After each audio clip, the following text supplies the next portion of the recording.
Oh, I hope I saw whatever damage that was. All right, welcome to the PTR testing for all the different builds on the Necromancer. Just getting some very quick information across a couple things. One, my calculation for blight damage reduction down to about 30% of its output was spot on. Literally, build is straight in the trash. Used to do 1.7 billion DPS, now it does 500 million DPS.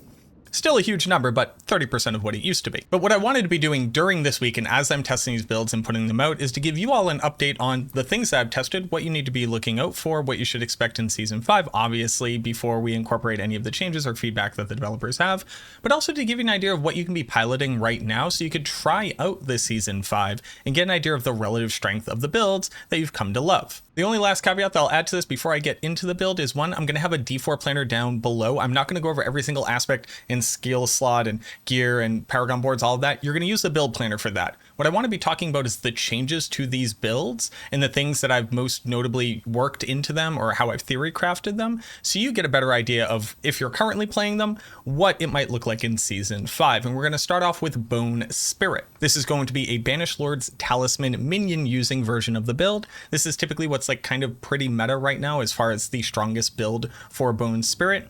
And the biggest changes in Season 5 are the addition of the Path of Trag'Oul boots and the addition of Imprisoned Spirit's Doom. So these two things right here is just wild increases in the overall output of the build. And I want to talk about their mechanics so you understand how to use them better and why they work so well together as well. Let's go ahead and start off with the boots though. The boots have a very interesting interaction with Bone Prison. Bone Prison without your boots on, it's going to look something like this. Here's your little Bone Prison. If you're using Requiem, this is going to give you 7 max essence per section of bone. So you notice when it runs out here, I just lost 35 essence. There are 6 sections to Bone Prison. And after you use it one time, you gain a permanent 7 essence until you load. So even though there are 6 sections here, we're currently gaining 5 times 7. Okay, great, that makes sense. When we put on Path of Trag'Oul, Bone Prison becomes significantly larger. And I mean hilariously larger. But not only that, it increases the number of segments, meaning that we are gaining even more maximum essence whenever we've successfully summoned it. The second part of Trag'Oul is what actually allows you to rely on this not only for even further damage optimization, but as well as being able to drop an essence per second roll off of your boots because of 2 very important stats here. The first part being that it increases your maximum essence whenever any one of these bone shards that it spits out up to 30 of hits a target. So that's a total of 60 maximum essence. This is leading Bone Spirit to output the most insane damage that you currently can do on the Necromancer. And then all of that damage translates into a massive secondary nuke from Imprisoned Spirit. Imprisoned Spirit says that whenever you cast a Bone Spirit into a Bone Prison, when it explodes, it will explode a second time, carrying with it 70% of your original damage. So if you're doing 1 billion damage with your first Bone Spirit, the second one's going to do 700 million damage. This is basically a 1.7 times multiplier aspect, just baseline damage. It just takes the damage you do, then adds on 70% again on a second trigger of Bone Spirit. The cool part about this, and something that I wasn't necessarily thinking about, is that it makes it for harder packs that you're fighting to have better uptime on your damage, most notably with a damage resistance aura enemy pack. The first one will come in, kill the damage aura, and then the second explosion will hit all the monsters who are no longer protected. I haven't found any crazy interactions with this. It's not like it's double casting some insane lucky hit chance or anything. It's just 70% more damage on an aspect with a lot of cool quality of life additions to it and the way that it applies its damage. And the last important thing to understand about why these boots are just so great, because not only do they have movement speed, and then very interestingly Bone Prison cooldown reduction, which is just a cool stat to see. So my Bone Prison right now is 10 seconds, and it's normally a 14 seconds, so that's actually fairly significant. We still are enjoying the rapid ossification bug. So this means that after I cast Bone Spirit, you'll notice I can just keep casting Decrepify and further reduce the cooldowns of bone skills. That shouldn't be happening, but it is. The bug is still there. I am going to report it. But the cool part about this is it just naturally makes Bone Prison a better skill for you.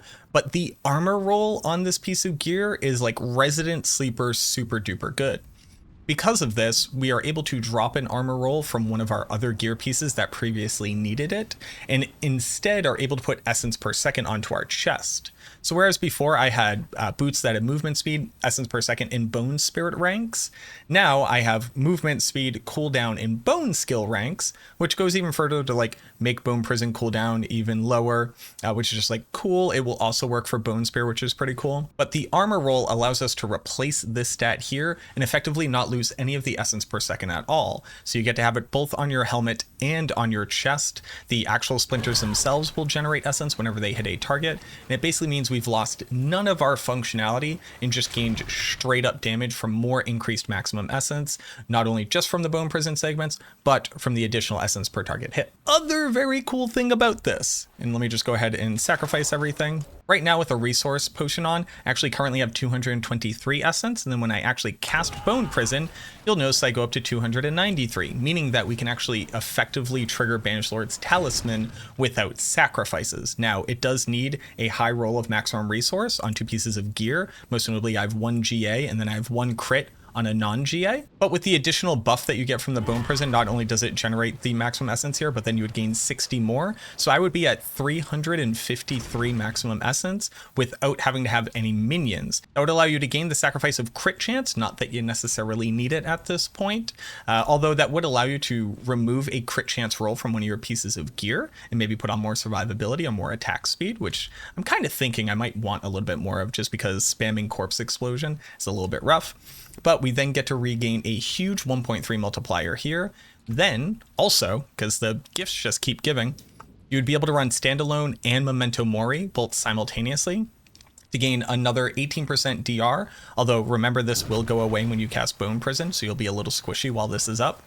But Memento Mori will gain you a 60% multiplier across your Skeleton Warrior benefits, so even more crit chance, and then even more overpower damage. And if you really wanted to, you could even fit in the sacrificial aspect, and you could basically replace Grasping Veins with this, so you don't have to worry about that uptime, but still have the crit chance that you need and gain even more damage. So that's another thing that you might see floating around. It's a pretty cool concept. Just the fact that you're able to do this and hit the cap is already like super duper cool. The other interesting part, and this is the last thing, I know I'm going on and on, but the Path of Trighoul's Bone Prison, very specifically shooting out bone splinters, means that we can reinvest into Compound Fracture, since our bone splinters can crit, as well as effectively activate the Bone Graft legendary node without having to spam Bone Spirit the whole time. We can maintain these buffs, maintain the additional maximum essence, and regain Compound Fracture as multipliers by doing it this way with these boots. So that's what you need to look out for. The boots come whenever you actually boost a character, so like go ahead and just use those. Get yourself an Imprisoned Spirit. Yes, you need a 1.7 for it to outperform the majority of other stuff, but even at like a 50% bonus, it's stronger than Grasping Veins, and it's stronger than Serration as well. So don't sleep on this one, it's super duper good. I'm gonna update the build planner like I said. I just want to give you the quick update on the things that I'm testing out. This is a little bit more raw, this is a little bit more just like in the moment, like, hey, this is where I'm feeling, but I figured I want to get this out to you as soon as possible so that if you're just getting into the PTR or maybe waiting for the weekend, you're as equipped as you possibly can be. Thank you very much for watching this video. If you haven't already, subscribe and leave a like on it. It would help me out a ton. If you have any questions, comments, concerns, different ideas, came up with cool tech, let me know down in the comments. This is the best time to be sharing ideas because we only got a week for this. And oddly enough, I'm just one person. I can't test everything. I need to hear from you. Let me know what you're trying out. But again, thank you so much for watching this video. I truly hope that it helps. I look forward to seeing you in the next one.